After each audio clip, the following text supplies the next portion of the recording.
The following podcast contains mature themes and is intended for an adult audience. Listener discretion is advised. Welcome to another episode of Summa Made Simple. In this episode, we shall be looking at the third article of question 153 of the second part of the Summa Theologica by St. Thomas Aquinas, in which he asks the question, whether the lust that is about venereal acts can be a sin. Whether the lust that is about sexual acts can be a sin. So we'll go through the objections and the responses to the objections in sequence. It's a very short article, so it affords us that luxury. Objection 1. It would seem that lust about venereal acts cannot be a sin. For the venereal act consists in the emission of semen, which is the surplus from food, according to the philosopher, and there is no sin attaching to the emission of other superfluities. Therefore, neither can there be any sin in venereal acts. So this is referring to something which Aristotle wrote about, where he said that the emission of semen has to do with superfluity or an abundance of energy that's come from, or nutrition that's come from food. I don't know how scientifically accurate that is, but one thing which I have noted just in terms of, just looking at the world and history, etc., and geography, is that I think there is a direct relationship between the abundance of a certain geographical area in terms of being able to produce food, and whether it's fertile land and can produce good crops, and the amount and the population that lives there. And I don't think this only has to do with the ability to feed children, but I also think that when people are severely malnourished and there's just not enough food there, it also affects their fertility levels. So they're just not able to have as many children. So I do think that there is some truth in what Aristotle, the philosopher, says, that venereal acts consist in the emission of semen, which is a surplus from food, according to the philosopher. Objection 2, further. Everyone can lawfully make what use he pleases of what is his. But in the venereal act, a man uses only what is his own, except perhaps in adultery or rape. Therefore, there can be no sin in venereal acts, and consequently lust is no sin. This is an objection which is very common. It's a very contemporary objection, as it were. The objection is, basically, it's my body, my choice. If I'm not hurting anyone, you can't tell me what to do with my body. So, yeah, don't tell me what to do. Your body is yours, my body is mine, and I can do whatever I please with it. That's what this objection is coming down to. Objection 3, further, every sin has an opposite vice, but seemingly no vice is opposed to lust. Therefore, lust is not a sin. Lust is not a vice because it doesn't have an opposite. From past articles, you can already start to deduce the reply to this objection, even without reading it, that it's probably going to have to do with insensibility. This, I think, is the third time we've come across this kind of objection that says lust doesn't have a contrary, so it cannot be a vice or a sin. On the contrary, the cause is more powerful than its effect. Now, wine is forbidden on account of lust, according to the saying of the Apostle Paul in Ephesians 5:18, "Be not drunk with wine, wherein is lust. Therefore lust is forbidden." Further, it is numbered among the works of the flesh in Galatians 5:19. Therefore, lust, which is about venereal acts, can be a sin. It is forbidden. Expounding on that, St. Thomas says, I answer that the more necessary a thing is, the more it behoves one to observe the order of reason in its regard.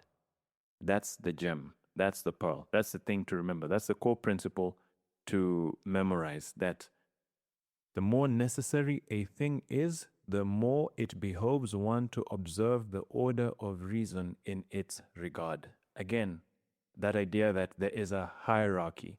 So it's not, let's put it this way. There are certain things which are very important and certain things which are not important. It comes down to this principle: the more necessary a thing is, the more it behoves one to observe the order of reason in its regard. Wherefore, the more sinful it becomes if the order of reason be forsaken. There is a hierarchy. Not everything is as important as everything else.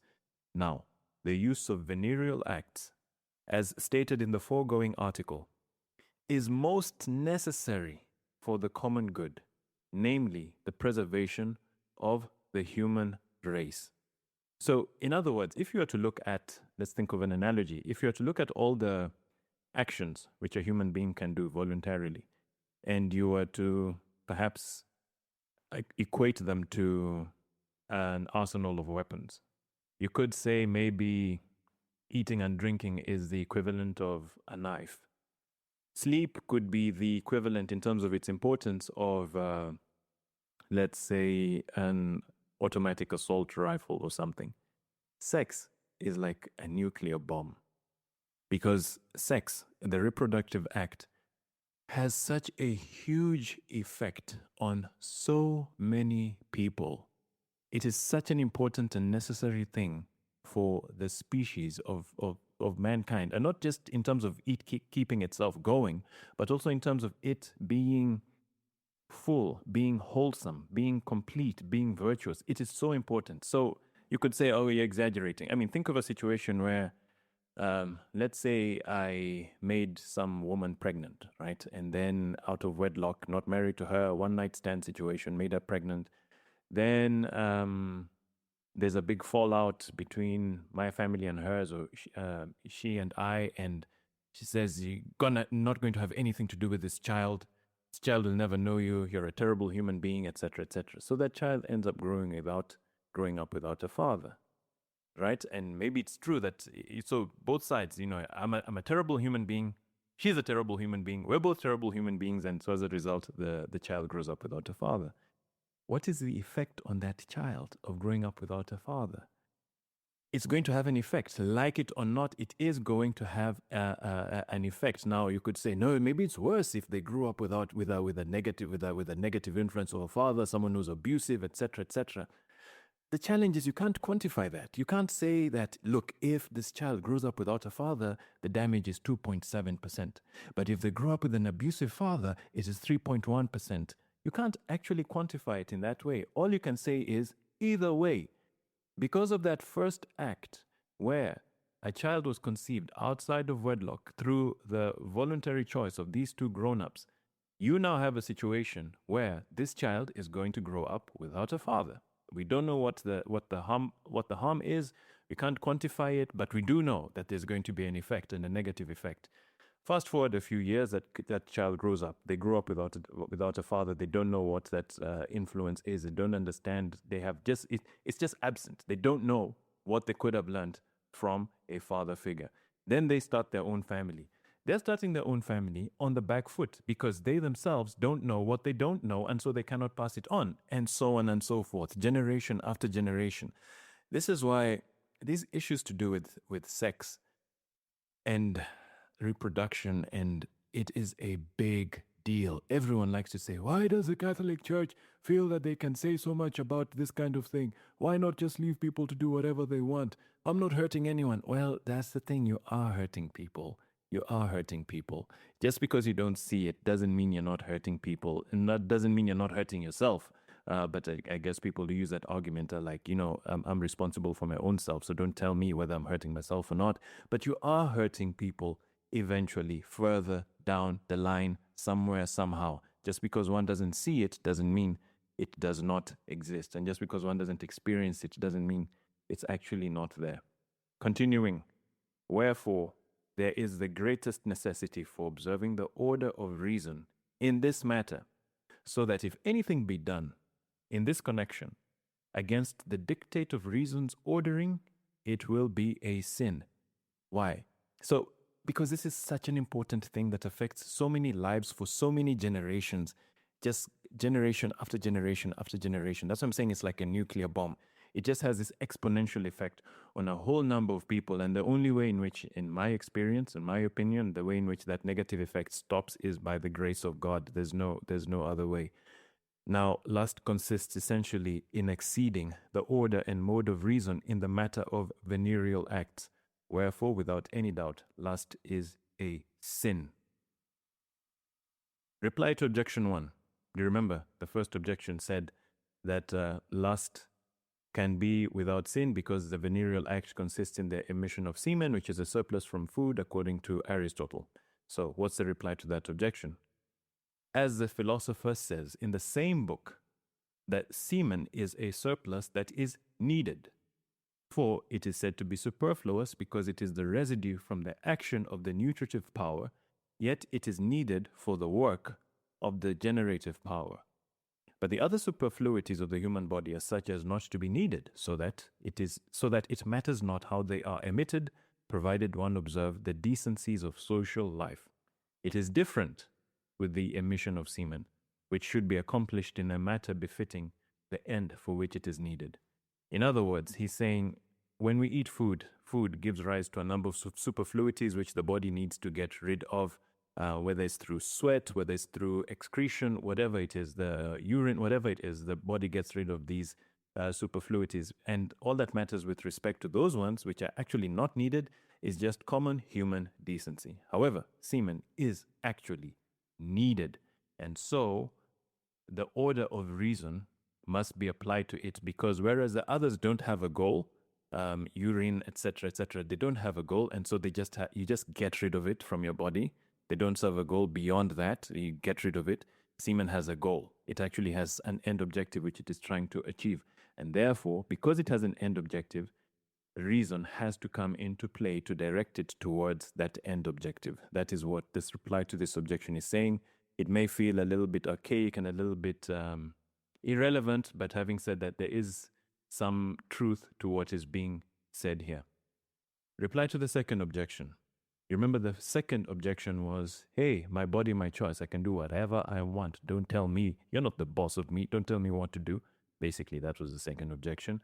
And the reply to that second objection is, as the apostle says in 1 Corinthians 6, verse 20, in speaking against lust, you are bought with a great price.